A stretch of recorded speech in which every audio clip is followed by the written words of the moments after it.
하나님의 말씀 함께 보도록 하겠습니다. 출애굽기 19장 16절에서 23절까지 말씀입니다. 출애굽기 19장 16절에서 23절까지 말씀입니다.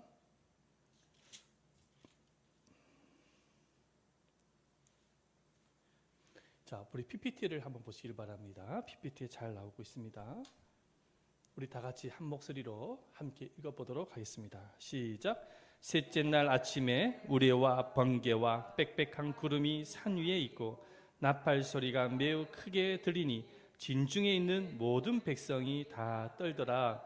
모세가 하나님을 맞으려고 백성을 거느리고 진에서 나오매 그들이 산 기슭에 서 있는데 시내산의 연기가 자욱하니 여호와께서 불 가운데서 거기 강림하심이라.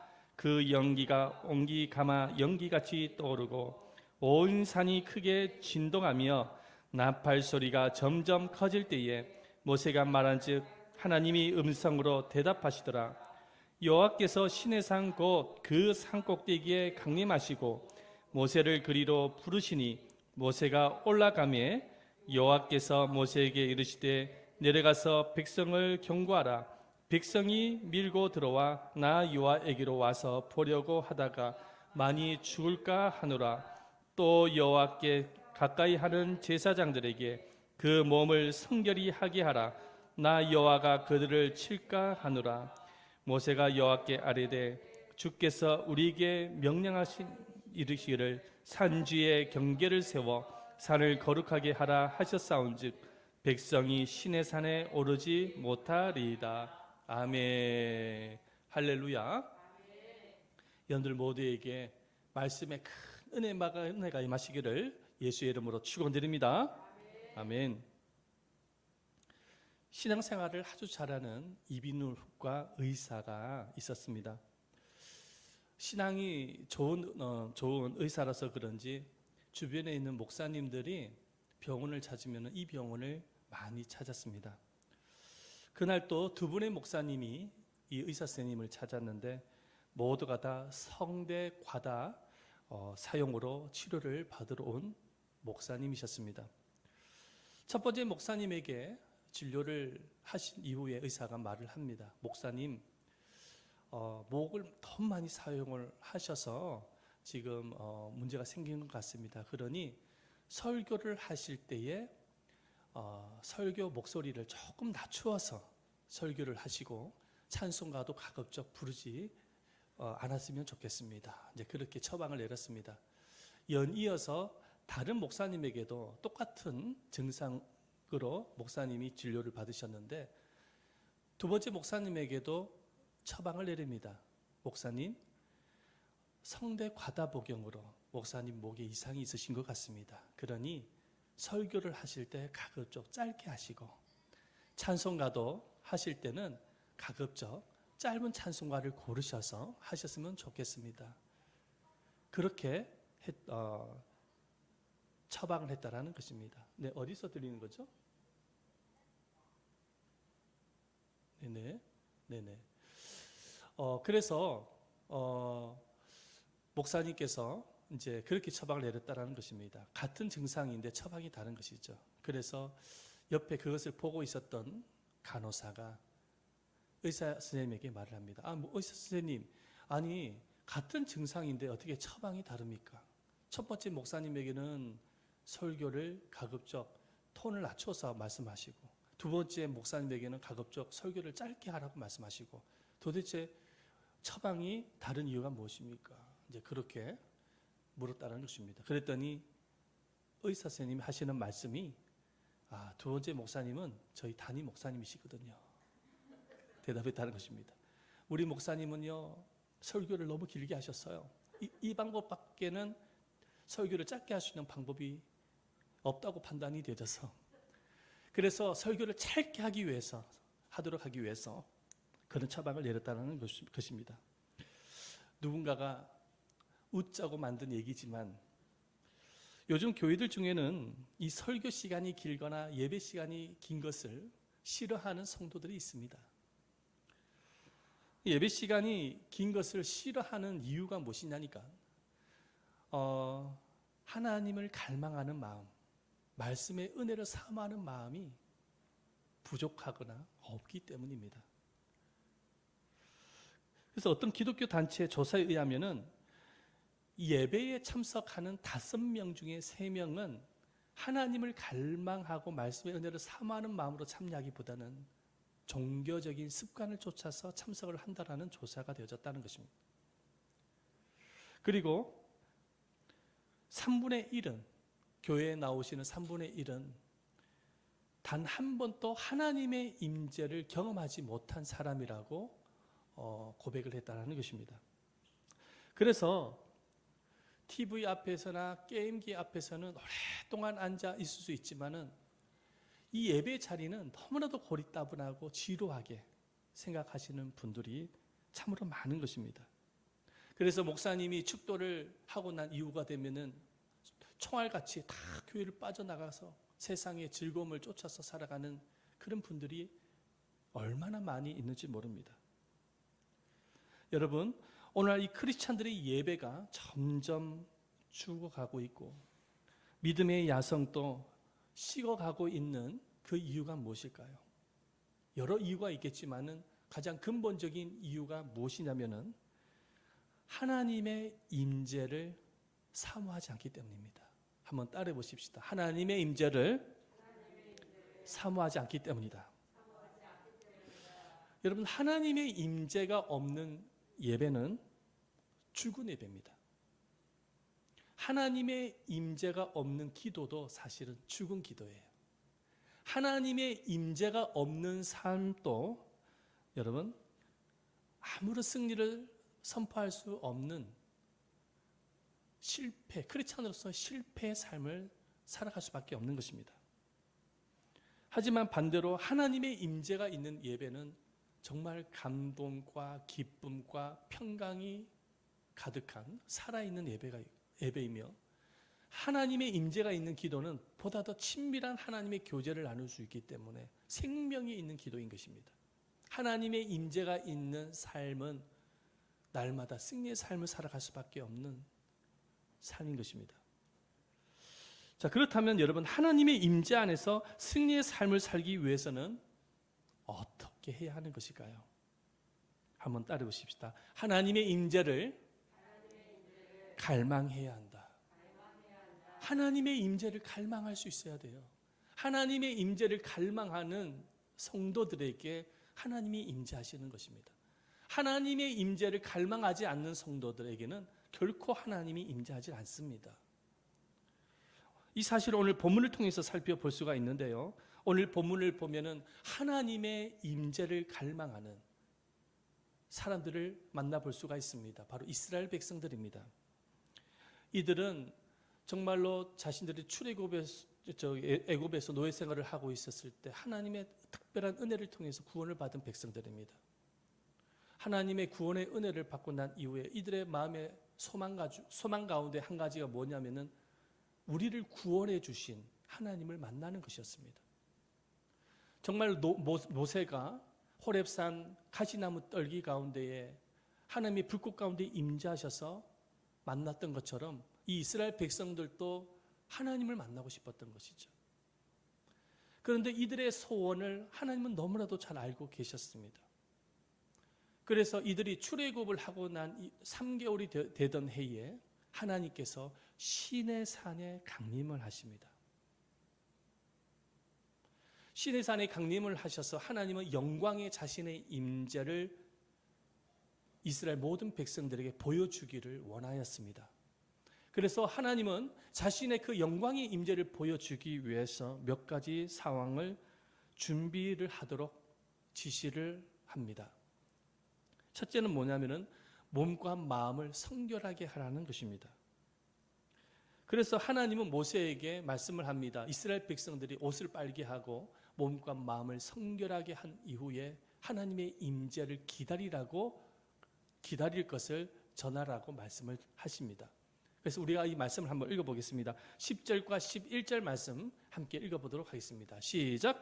여호와께서 모세에게 이르시되 너는 백성에게로 가서 오늘과 내일 그들을 성결하게 하며 그들에게 옷을 빨게 하고 준비하게 하여 셋째 날을 기다리게 하라. 이는 셋째 날에 나 여호와가 온 백성의 목전에서 시내산에 강림할 것임이니. 하나님께서 이스라엘 백성들에게 말씀을 전하라는 것입니다. 몸과 마음을 성결하게 하고 하나님의 임재를 기다리라는 것입니다. 그러나 하나님께서는 이 경계를 정하셔서 산 기슭에서 하나님의 임재를 구경할 뿐 시내산 안까지는 들어오지 못하도록 말씀하셨습니다. 그 이유가 뭐냐면 하나님은 거룩하신데 인간은 죄인입니다. 이 죄인이 하나님의 임재 안에 들어오게 되어졌을 때는 죽음을 면키 어려운 것입니다. 그래서 경계를 정하셔서 하나님은 이스라엘 백성들이 시내산까지는 들어오지 못하게 하였습니다. 우리 12절 말씀을 함께 읽어보도록 하겠습니다. 시작.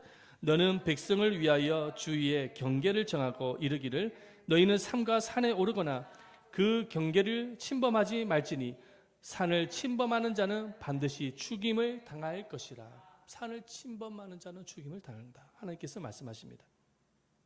그래서 이스라엘 백성들은 산 기슭에서 하나님의 임재를 볼 수밖에 없었습니다. 이렇게 하나님의 임재를 보는데 하나님은 우레와 그리고 번개와 빽빽한 구름으로 임재를 하십니다. 한번 여러분들 상상을 해보시기를 바랍니다. 큰 청둥이 치는 것입니다.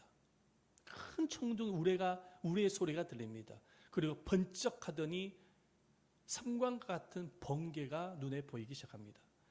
그리고 큰 나팔 소리가 들립니다. 이 나팔 소리가 들렸을 때 하나님께서 시내산에 강림을 하시는 것을 볼 수가 있습니다. 아마도 이 장면을 지켜보았던 이스라엘 백성들의 마음속에는 굉장히 두려움으로 떨었을 것입니다. 우리 말씀을 한번 보겠습니다. 16절 말씀을 한번 그 상황을 한번 보도록 하겠습니다. 시작. 셋째 날 아침에 우레와 번개와 빽빽한 구름이 산 위에 있고 나팔 소리가 매우 크게 들리니 진중에 있는 모든 백성이 다 떨더라. 아멘. 나팔 소리가 크게 들렸다라는 것은 하나님이 그 시내산이 강림하셨다라는 것을 나타내는 것입니다. 여러분 고대 왕국을 보면 왕이 그 나라에 들어가게 되어지면 그 악당들이 빵빠리를 불지 않습니까? 그죠? 빵빠리를 부르면 왕이 입성을 하는 겁니다. 그와 같이 하나님께서 시내산에 강림을 하시니까 천사들이 나팔을 부른 것입니다. 그래서 이 나팔이 점점 커졌다라는 것은 하나님이 시내산에 강림을 하셨다라는 것을 보여주는 것입니다. 요한계시록 8장과 11장 말씀을 보면 예수 그리스도께서 재림을 하실 때도 천사들의 나팔 소리가 들렸다고 기록을 하고 있습니다.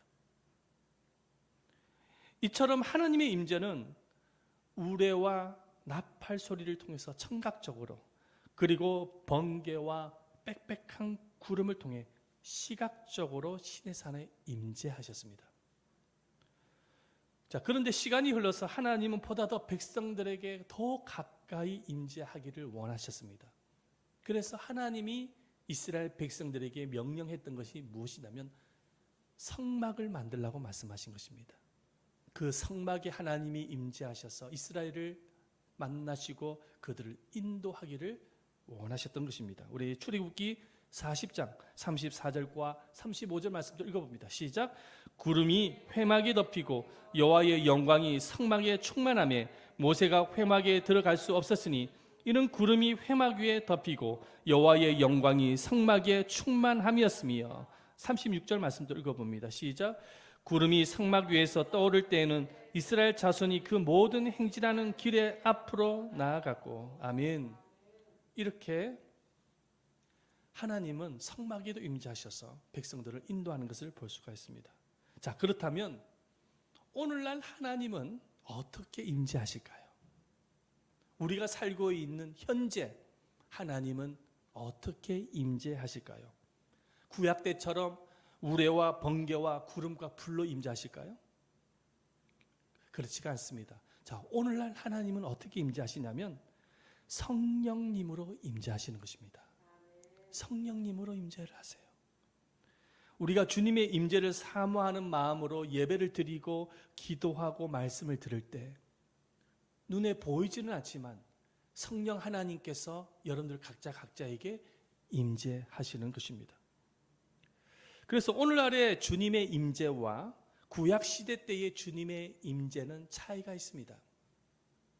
구약시대 때의 임재는 모세를 제외한 이스라엘 백성들은 하나님의 임재 안에 들어갈 수가 없었습니다. 조금 전에도 여러분들에게 말씀을 드렸지만 하나님은 거룩하시고 백성들은 죄인입니다.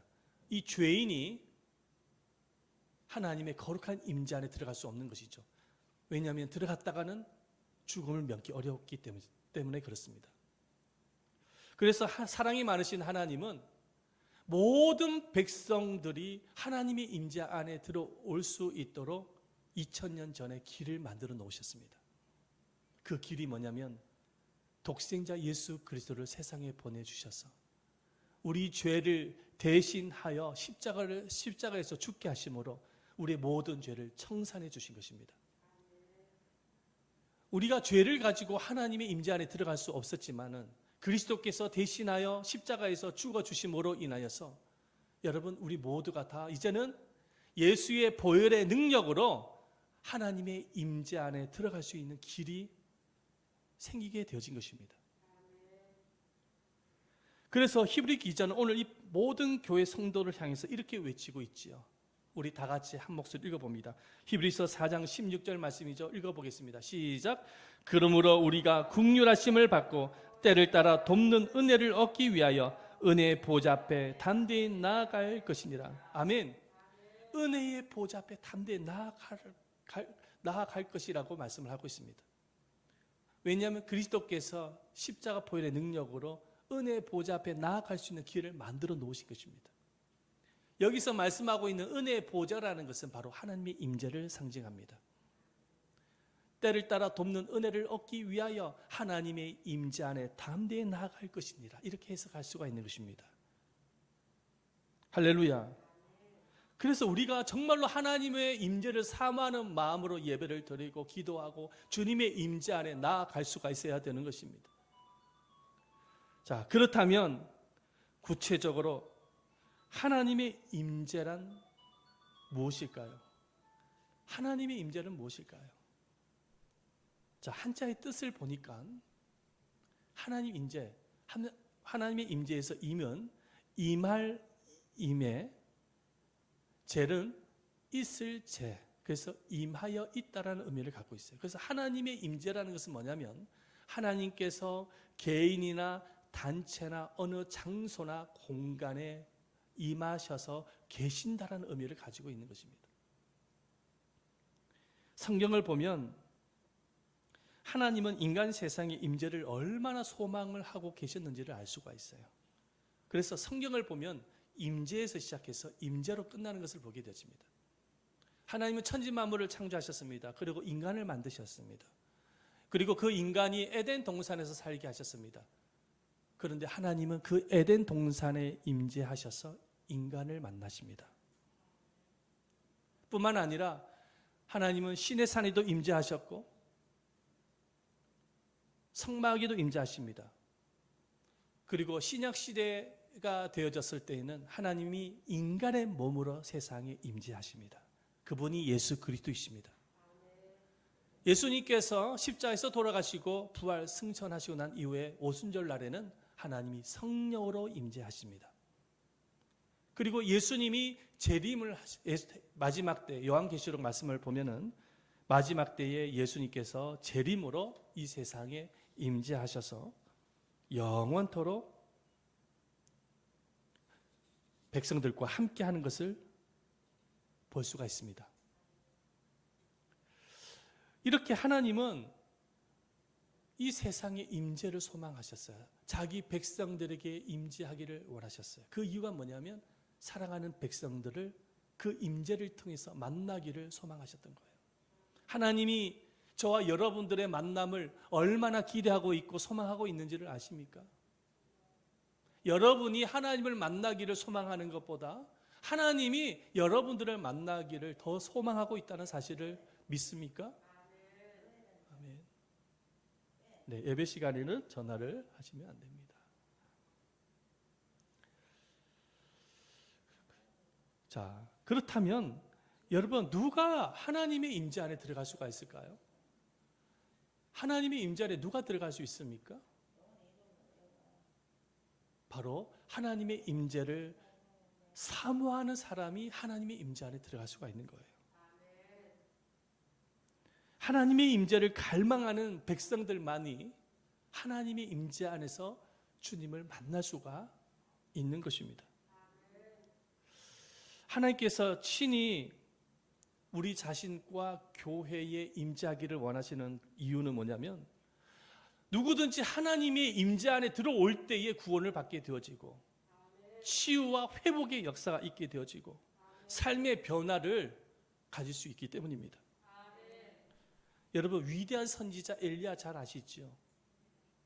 이 엘리야가 어떤 사람입니까? 아마 잘 아실 거예요. 갈멜산에서 바알과 아세라 선지자들 850명과 싸워서 이긴 사람입니다. 굉장히 능력 있는 종이지요.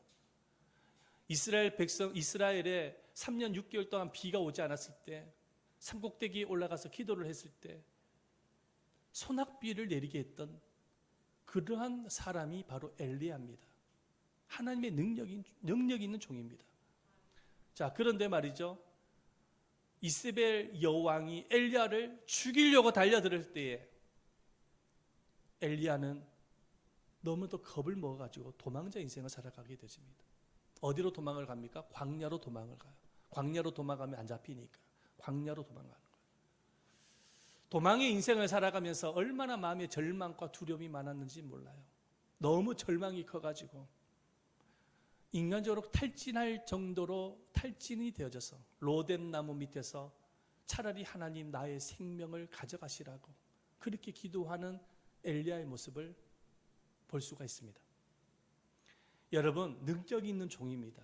그런데 이세벨 여왕의 말 한마디에 하루아침에 무너지는 것을 보게 되십니다. 이게 인간의 현주소예요. 아무리 과거에 성령 체험을 하고 뜨겁게 신앙을 생활을 했던 사람이라고 할지라도 여러분, 사단의 시험에 순식간에 무너질 수 있는 것이 인간의 상황인 것입니다. 인간의 현주소라는 사실을 우리는 기억을 해야 되는 것입니다. 그래서 이 엘리야가 그렇게 자신의 목숨을 가져가시라고 하나님 앞에 그렇게 기도할 만큼 절망하고 있었을 때에 하나님은 이 엘리야를 회복하기를 원하셨습니다. 그래서 이 엘리야를 어디로 인도하니까 호렙산으로 인도하는, 호렙산에 있는 어떤 동굴로 인도하는 거예요. 그곳에 하나님이 임재하십니다. 그런데 엘리야가 호렙산 동굴에서 쓰러져서 누워있는데 눈을 떠서 보니까는 큰 바람이 부는데 그 바람이 바윗돌을 깨트리는 겁니다. 바람이 지나가고 난 이후에 지진이 일어납니다. 지진이 일어나고 난 이후에 큰 불이 보이는 거예요. 그리고 나서 조용한 세미한 하나님의 음성이 들립니다. 그 음성이 어떤 음성이냐? 엘리야야, 내가 어찌하여 여기에 있느냐? 하나님의 음성이 들립니다. 엘리야야, 내가 어찌하여 여기에 있느냐? 우리 말씀을 한번 보십시다. 열왕기상 19장 12절 말씀이죠. 함께 읽어봅니다. 시작. 또 지진 후에 불이 있으나 불 가운데도 여호와께서 계시지 아니하더니 불 후에 세미한 소리가 있는지라. 13절 말씀 또 읽어봅니다. 시작. 엘리야야, 내가 어찌하여 여기 있느냐? 하나님의 음성이 들려요. 그리고 나서 하나님이 말씀하십니다. 너만 홀로 남기지 않았다. 아직도 바알 신에게 무릎을 꿇지 않는 7,000명이 있다라는 말씀을 주십니다. 소망과 희망의 메시지를 주시는 거예요. 이 하나님의 임재 안에서 주님의 음성을 듣고 난 이후에 엘리야가 회복이 일어납니다. 믿음이 다시금 회복이 되어져서 이스라엘 구원을 위해서 크게 쓰임을 받게 되어지는 것을 볼 수가 있습니다. 서울에서 목회하시는 선배 목사님의 간증입니다. 얼마 전에 제가 좀 찾아뵙고 인사도 드리고 함께 교제하기 위해서 식사도 같이 나눴습니다. 그런데 그 목사님이 저한테 이런 간증을 하시는 거예요. 목회를 하는데 큰 시험이 왔다라는 거예요. 큰 시험이 왔어요. 시험을 당하고 난 이후에 예배를 드려도 기쁨이 안 생기고 설교를 하는데도 힘이 안 나더라는 것입니다.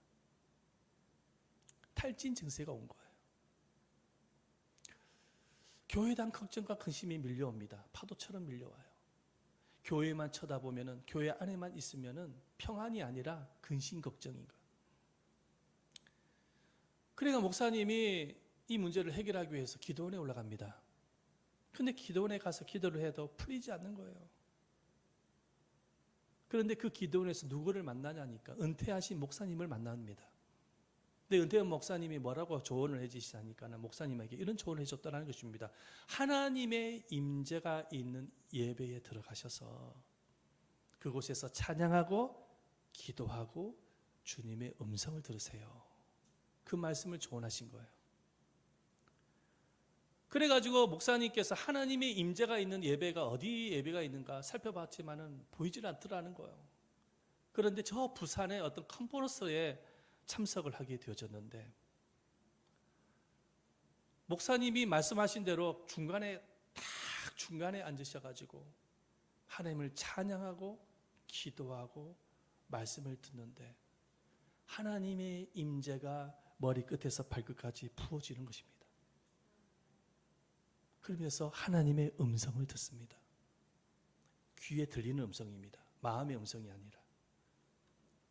목사님에게 뭘 말씀하시냐니까 왜 둘러서 왔느냐? 왜 둘러서 왔느냐? 그 음성이 어떤 음성이냐면 목사님은 아세요. 너무 방황을 많이 한 거예요. 목회를 하면서. 그런데 그 임재 안에 목사님이 철저하게 회개합니다. 사람 목회한 거거든요. 사람 목회. 하나님 안에서의 목회가 아니라 그거를 회개한 거예요.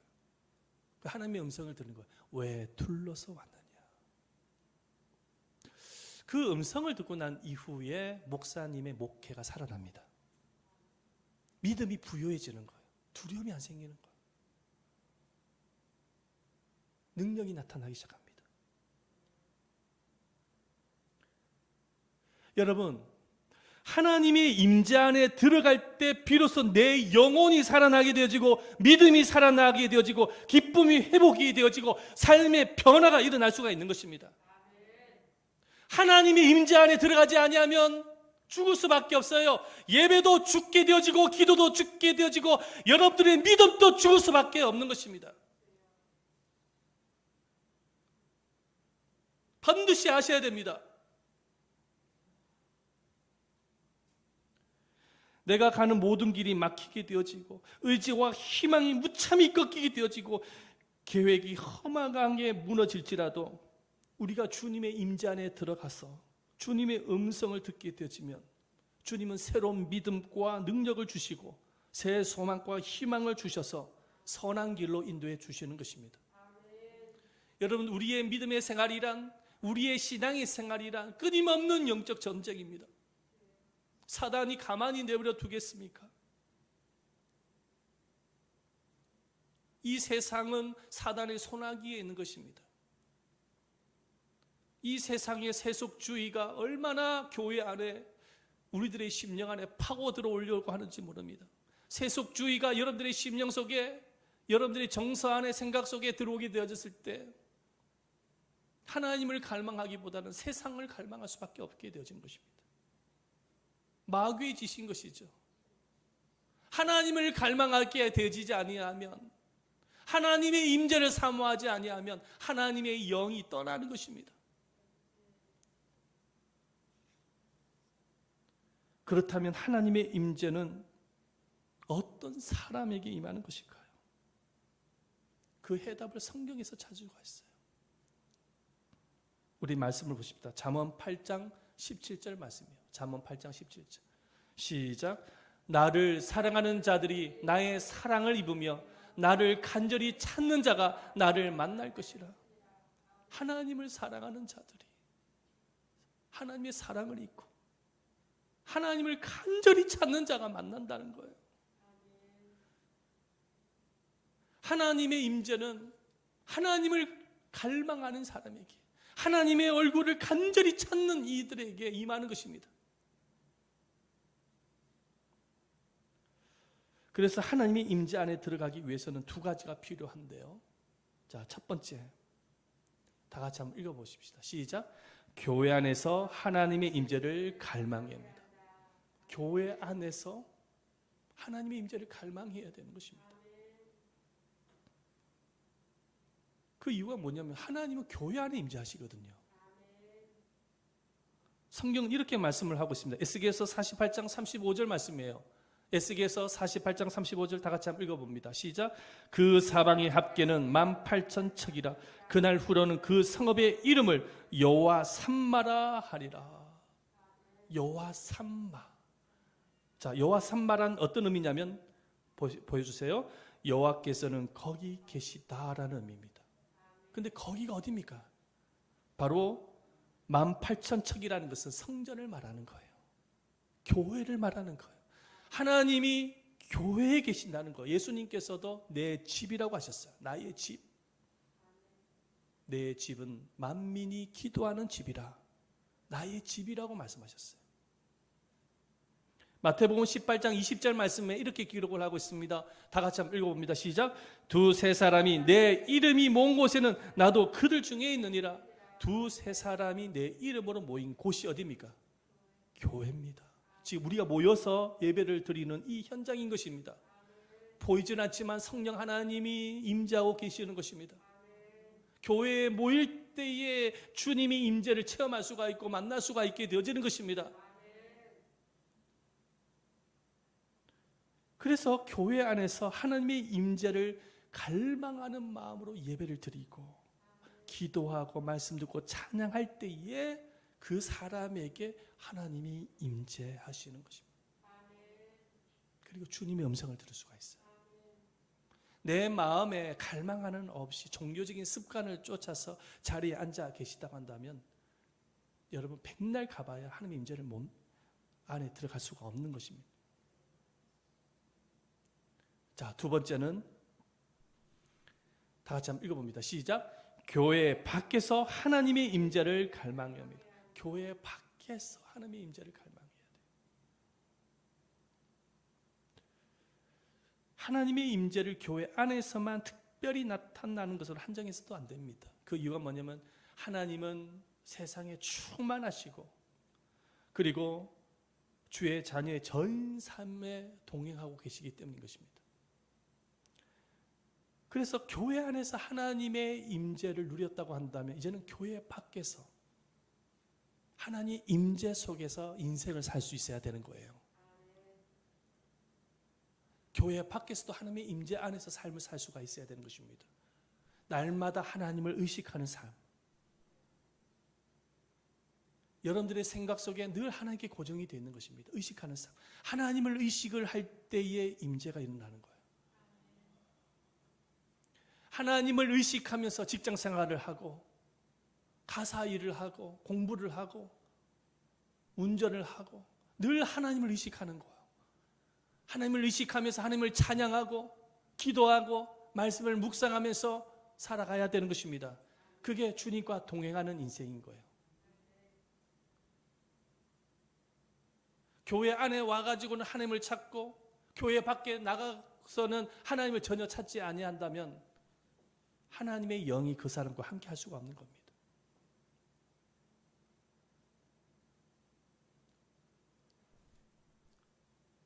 항상 교회 안에서 하나님의 임재를 체험을 하고 그것을 중심으로 교회 밖에 나가서도 하나님의 임재 안에서 살아갈 수 있어야 되는 것입니다. 순서가 그렇게 되어지는 거예요. 여러분 요셉의 삶을 한번 생각을 해보십시다. 요셉은요 비록 형들한테 미움을 받아서 노예로 팔려가지 않습니까? 그리고 보디발 장군의 부인으로부터 거짓 모함으로 인해서 감옥에 들어가게 되어집니다. 그러니까 요셉의 삶을 보면 인간적으로 보면 정말 재수 없는 사람, 재수도 없고 운이 없는 사람이라고 평가할 수밖에 없는 것이죠. 자, 그런데 성경은 요셉을 향해서 뭐라고 말씀하고 있는지 아십니까? 성경은 요셉을 향해서 형통한 사람이라고 소개하고 있습니다. 오늘 말씀을 한번 볼까요? 창세기 39장 2, 3절 말씀이죠. 다 같이 한번 읽어보겠습니다. 시작. 여호와께서 요셉과 함께 하심으로 그가 형통한 자가 되어 그의 주인 애굽 사람의 집에 있으니 그의 주인이 여호와께서 그와 함께 하심을 보며 여호와께서 그의 범사에 형통하게 하심을 보았더라. 아멘. 아니, 노예 생활을 하고 있고 감옥 생활을 하고 있는 사람을 어떻게 성경은 형통한 사람이라고 말씀을 할 수가 있을까요?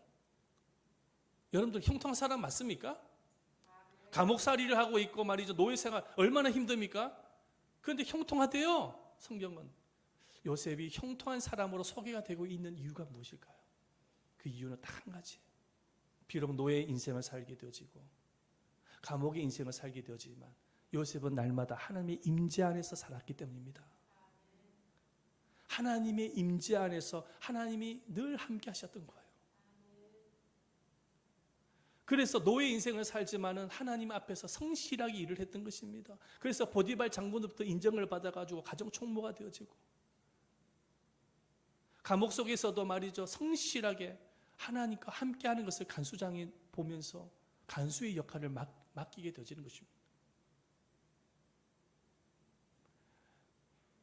애굽에서는 바로 왕이 요셉이 하나님의 함께하심을 통해서 자신의 꿈 해석을 하는 것을 보고 감동을 받아가지고 요셉을 국무총리 자리까지로 인도하는 것을 보게 되어집니다. 여러분, 우연일까요? 요셉이 하나님의 임재 안에 있었기 때문에 하나님이 요셉을 돕고 계시고 인도하고 계시는 거예요. 그래서 형통한 사람으로 소개를 하고 있는 것입니다. 우리도 요셉처럼 형통한 사람이 되어지기 위해서는 하나님의 임재 안에서 그분과 늘 동행한 인생을 살 수 있어야 되는 거예요. 그러므로 사랑하는 여러분, 하나님의 임재를 사모하시기를 바랍니다. 모든 인생의 해답이 여기에 있는 거예요. 해답은 여기 안에 있어요. 하나님의 임재 안에 있는 거예요. 교회 안에서 여러분들이 정말 하나님을 갈망하는 마음으로 예배를 드리고 기도하고 말씀을 듣고 찬양하시기를 바랍니다. 그래서 정말로 하나님의 임재 안에서 그분을 만나시기를 예수님의 이름으로 축원드립니다.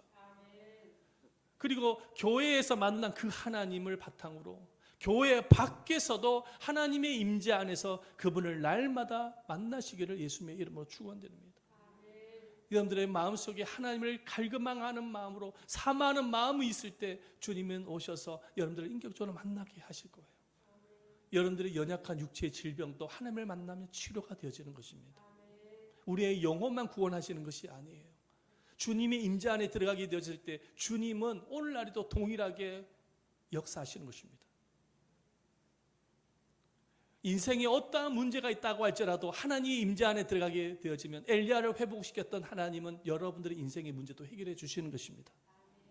하나님의 임재를 갈망하십시다. 주님의 임재를 갈망하십시다. 오늘 이 시간에 우리가 함께 기도하기를 원하는데, 기도를 할 때에 주님, 당신의 임재를 갈망합니다. 당신의 얼굴을 구합니다. 우리가 여러 가지 기도 제목들이 있지만 다른 기도하지 마십시다. 가장 큰 기도가 뭐냐면 하나님의 얼굴을 구하는 기도가 가장 큰 기도입니다.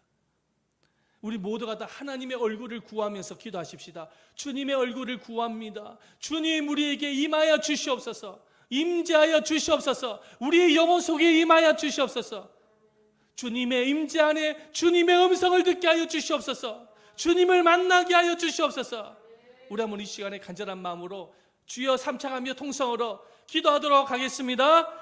주여, 주여, 주여. 살아계시고 자비로우신 아버지 하나님, 이 시간에 기도하며 간구드려오니 만군의 거룩하신 아버지 하나님, 주님의 임재 안에 들어가기를 원합니다. 거룩하신 하나님, 하나님의 임재 안을 아버지 들어가서 주님을 만나기를 소망합니다. 아버지 하나님의 얼굴을 구합니다. 아버지의 얼굴을 구합니다. 거룩하신 아버지 하나님, 내 마음속에 아버지 하나님의 임재를 사모하고 갈망할 수 있기를 원합니다. 주님께서 함께하여 주셔서 주님의 임재를 갈망하고 사모할 수 있는 우리가 되어지게 하여 주시옵소서. 주님의 임재를 사모하기를 원합니다. 주님의 임재 안에 들어가기를 원합니다.